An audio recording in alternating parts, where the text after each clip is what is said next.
Hi, ik ben Tom Lassing, beursbox.nl. Leuk dat je kijkt. Als je deze video interessant vindt, geef een duim.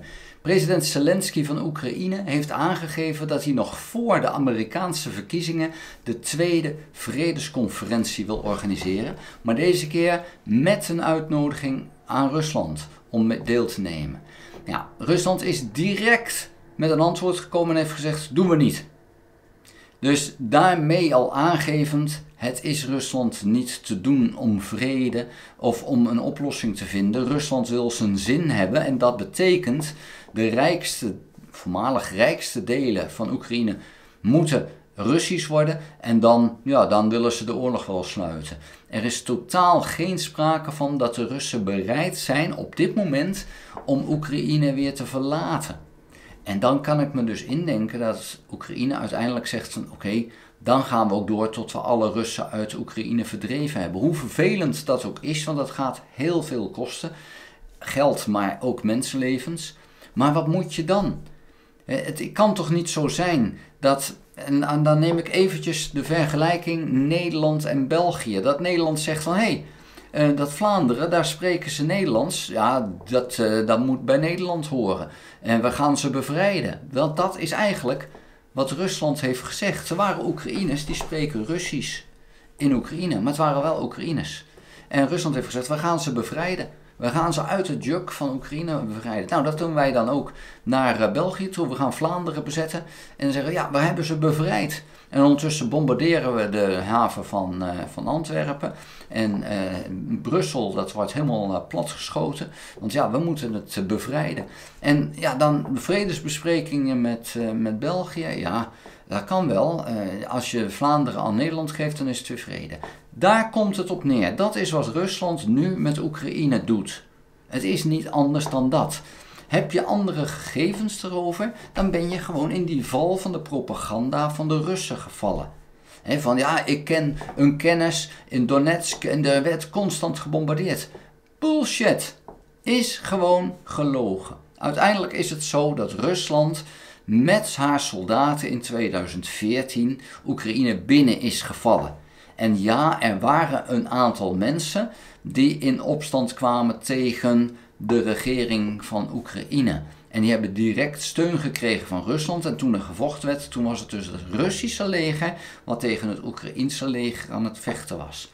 En ja, dan zijn er altijd wel een paar mensen die zeggen, oh, dat is wat ik wil. Tuurlijk, dat zal altijd zijn. Als Nederland de Vlaanderen binnenvalt, dan zullen er ongetwijfeld de Vlamingen zijn die zeggen van, we gaan helpen. En er zijn een aantal Nederlanders die daar wonen die ook zeggen van, we gaan helpen. Tuurlijk, dat is nou eenmaal de realiteit. Maar dat wil niet zeggen dat de hele bevolking dat wil.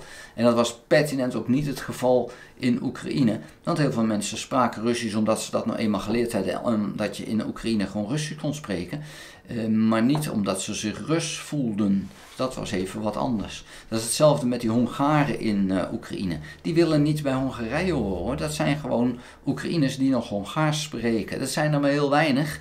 Maar het is voor Hongarije reden om te zeggen van ja, dat moet terug bij het grote Hongaarse Rijk komen. En als Orbán zijn zin krijgt, dan gaat hij dat ook doen. Maar dan moet hij wel van Poetin de ruimte krijgen. En dat kan alleen maar als Poetin de oorlog wint. Nou, dat mag gewoon niet gebeuren. Dan wil Zelensky dus voor november eigenlijk, voor de verkiezingen, dus voor begin november wil hij die vredesconferentie hebben. Ja, puur om dan toch al het een en ander vast te leggen, maar ook om de politiek in Amerika duidelijk te maken. Rusland wil helemaal geen vrede en we gaan dat helemaal duidelijk maken naar jullie. Zou Trump dus winnen, zo denkt Zelensky, dan kan die er ook niet omheen dat Rusland geen vrede wil. Wat Zelensky niet wil begrijpen daarmee is dat Trump, als hij al wint, die zit volledig onder het juk van Poetin. Poetin weet iets over hem. En dat is niet zo gek, want Trump deed al zaken met Rusland in de jaren 90 en bleef alleen maar boven water dankzij geld uit Rusland. En daar was hij in de jaren 90 hartstikke trots op.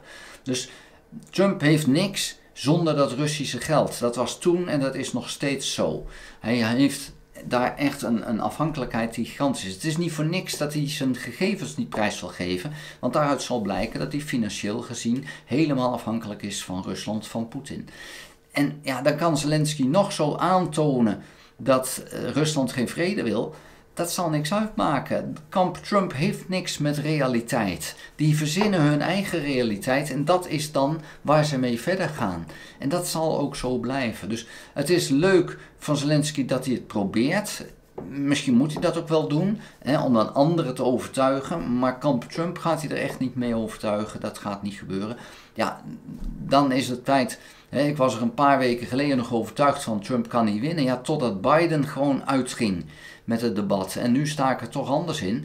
Het is maar de vraag wat er nu gaat gebeuren. Want heel veel Amerikanen zijn zich net als ik kapot geschrokken van hoe ver Biden is afgegleden. We weten dat Trump zo gek als een deur is, alleen maar leugens vertelt en geen zin goed uit kan spreken. Ook geen realiteitszin meer heeft, dat weten we. En nou blijkt Biden ook behoorlijk van de wereld te zijn. Ja, dat is dan toch wel triest dat Amerika alleen maar 2 seniele oude mannetjes als kandidaat naar voren kan schuiven. En niet durft te stemmen voor een ander. Ze willen niet eens een derde kandidaat naar voren schuiven. Of bijvoorbeeld bij de Democraten een tweede kandidaat. Maar bij de Republikeinen durven ze ook geen ander naar voren te schuiven. Want die heeft geen kans binnen het kamp, denken ze dan. En dan denk ik, ja, het is ook te gek voor woorden dat democratie zo op slot zit. Maar het is niet anders, we zullen het er toch mee moeten doen. Maar of die vredesconferentie er nog komt, ik denk dat het bij alleen maar de aankondiging blijft. Want het is kort dag en het heeft weinig zin om het door te zetten als het gewoon een herhaling van nummer 1 wordt. En Rusland komt toch niet, dan heeft het toch weinig zin. Je kan proberen om China er nog te krijgen. Dat je zegt, ja maar Rusland is uitgenodigd. Maar de vorige keer hadden ze Rusland niet eens uitgenodigd, want die zeiden al van we komen niet. Maar nu zou je dat wel kunnen doen. En dan zou je kijken of je China over de streep kan trekken om dan toch te komen. Of om die duidelijk te hebben van ja, het maakt voor China ook eigenlijk niks uit. Die zijn toch pro-Rusland. Dus ja, het is dan een beetje het licht erop zetten van waar staat iedereen. Dat is Zelensky nu dus aan het doen. En Rusland maakt al duidelijk dat het pertinent niet voor de vrede gaat. Daar wil ik het bij laten. Vond je de video interessant? Geef een duim. Heb je nog geen abonnement op dit kanaal? Abonneer je dan. Druk dan ook op het belletje. Krijg je een notificatie als ik een volgende video gemaakt heb. Ga ook naar www.beursbox.nl en schrijf daarin op de gratis nieuwsbrief. Dank voor het kijken. Houdoe!